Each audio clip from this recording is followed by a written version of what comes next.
Newer Foscam cameras can upgrade the firmware using the Foscam app. Usually, the app will notify you when there's an update available. Open your camera's video feed and tap on the settings icon.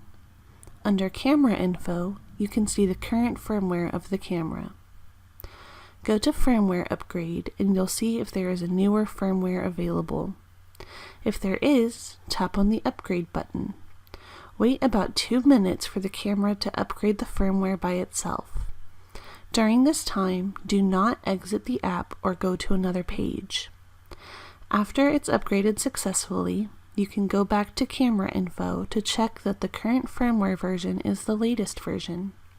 If you go back to Firmware Upgrade again, it will tell you that it's on the latest firmware.